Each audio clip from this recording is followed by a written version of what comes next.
బాబాయ్ నీ గురించి ఏం చెప్పాలి బాబాయ్? నారా రోహిత్ నా ప్రాణ స్నేహితుడు. చిన్నప్పటి నుంచి మా అనుబంధం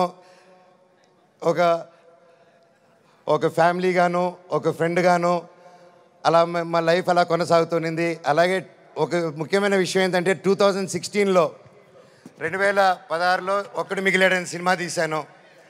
ఆ సినిమా తీసినప్పుడు వాయిస్ అదే నా లాస్ట్ సినిమా ఈ 9 years బ్యాక్. ఆ సినిమాలో వాయిస్ ఓవర్ ఇచ్చింది నారా రోహిత్ గారు. మళ్ళీ అప్పుడు ఆపాను, మళ్ళీ తిరిగి వస్తుంటే మళ్ళీ నా జీవితం నారా రోహిత్ గారితోనే మొదలైంది. ఇదంతా అంతే. సో ప్రతి ఒక్కరికి పేరు పేరున అండ్ ముఖ్యంగా చెప్పాలంటే నారా రోహిత్ గారిది ఈ మూవీలో అండ్ సాయి గారిది పర్ఫార్మెన్సెస్ మైండ్ బ్లోయింగ్, అద్భుతం అద్భుతం అద్భుతం. చాలా బాగా చాలా కొత్తగా చేశారు.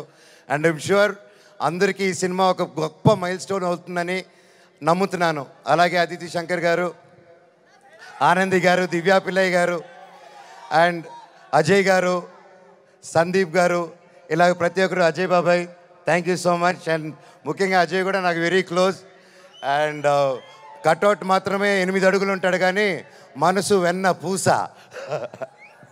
అలాగే రైటర్ సత్య గారి దగ్గర నుంచి, చౌదరి గారి దగ్గర నుంచి, డైరెక్షన్ డిపార్ట్మెంట్ ప్రతి ఒక్కరికి పేరు పేరున థ్యాంక్ యూ. ఎవరైనా మర్చిపోతుంటే ఎస్పెషలీ మ్యూజిక్ డైరెక్టర్ గారు థ్యాంక్ యూ అండి.